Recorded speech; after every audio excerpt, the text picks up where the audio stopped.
Here's another place we're going to see the double angle identities show up when we're solving equations. So notice we're not trying to verify that this is always equal to zero no matter what the angle equals. We're trying to solve. We're trying to figure out what value or values of the angle satisfy the equation. This letter right here is just a cursive theta, so I'm just going to write it as a regular theta because I don't know how to neatly write a cursive theta. But sine of 2 theta is an identity we just learned. It's got 2 sine of theta times the cosine of theta. And then this is minus sine of theta. And just applying that identity does one thing that's very, very nice. We used to have 2 theta and 1 theta. Now all of our arguments match. All of our arguments are just 1 theta. That's fairly essential. At least within a particular trig function. Like, for example, I don't want sine to be of one thing over here and sine to be of a different thing over there. That's never going to end well. So now that I have the arguments match, I can take a look at the fact that I've got 2 terms, and each of those terms has a common factor of sine of 1 theta, right? Please don't do this thing that people tend to do. I just realized this is something that people do a lot that drives me batty. Don't do it. They'll say, oh, each one of these has a sine in it, so I'm going to factor out the sine and say this is 2 theta minus 1 theta. Oh, well, that means this is the same thing as sine of theta. What? No, that's not a thing. You can't factor out sine because sine is not a number. So don't make up new rules. Only do things that you're allowed to do. No breaking of the rules. So anyway, sine of theta is a number, right? It's a value that we can factor out. Sine of theta, as long as we include that argument, it's something that we can evaluate. And then what's left? Well, we've got 2 cosine theta in the first term. And we've got minus, well, what can I multiply by sine of theta to get sine of theta? Clearly that's 1. So we have 2 different things that when we set them equal, or when we multiply them together, we get 0. So that means that either sine of theta equals 0 or 2 cosine of theta minus 1 equals 0. So this is the same as saying cosine of theta equals 1/2. And we're just looking for these finite values on the unit circle, right? The one primary rotation around the circle. So just think about the values on the unit circle whose sine value is equal to 0. Those would be 0 and pi. And think about the values on the unit circle whose cosine is 1/2. That would be pi over 3 and 5 pi over 3.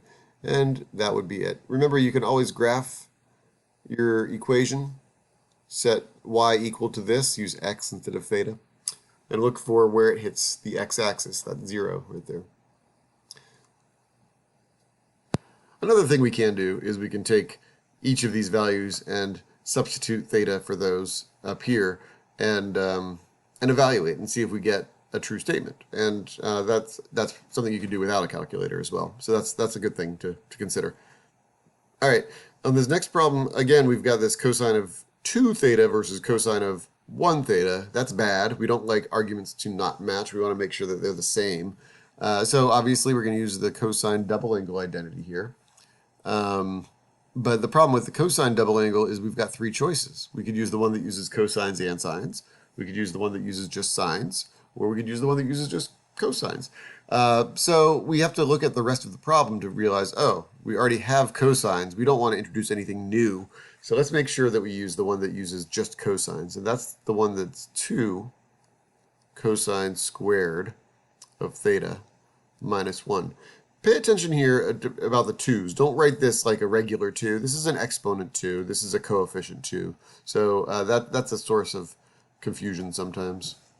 The right side's going to stay the same. Now we've got quadratic. If you like that u substitution business, we're going to let u equal the cosine of theta, which means that u squared equals the cosine squared of theta, which means I can replace all of this with u's, and then it turns into an algebra 1 sort of problem.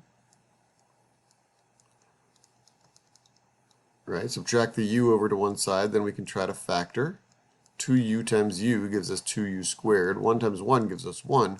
We just have to pick the right positives and negatives. We want to make sure that's a negative 1 in the middle. So we've got a negative 2 and a positive 1 will combine to get that negative 1. So that means that u equals negative 1/2, or u equals 1, which means, back to the world of trig, that cosine of theta equals negative 1/2, and cosine of theta equals 1. So we will just go back to our unit circle and figure out those angles that make sense there.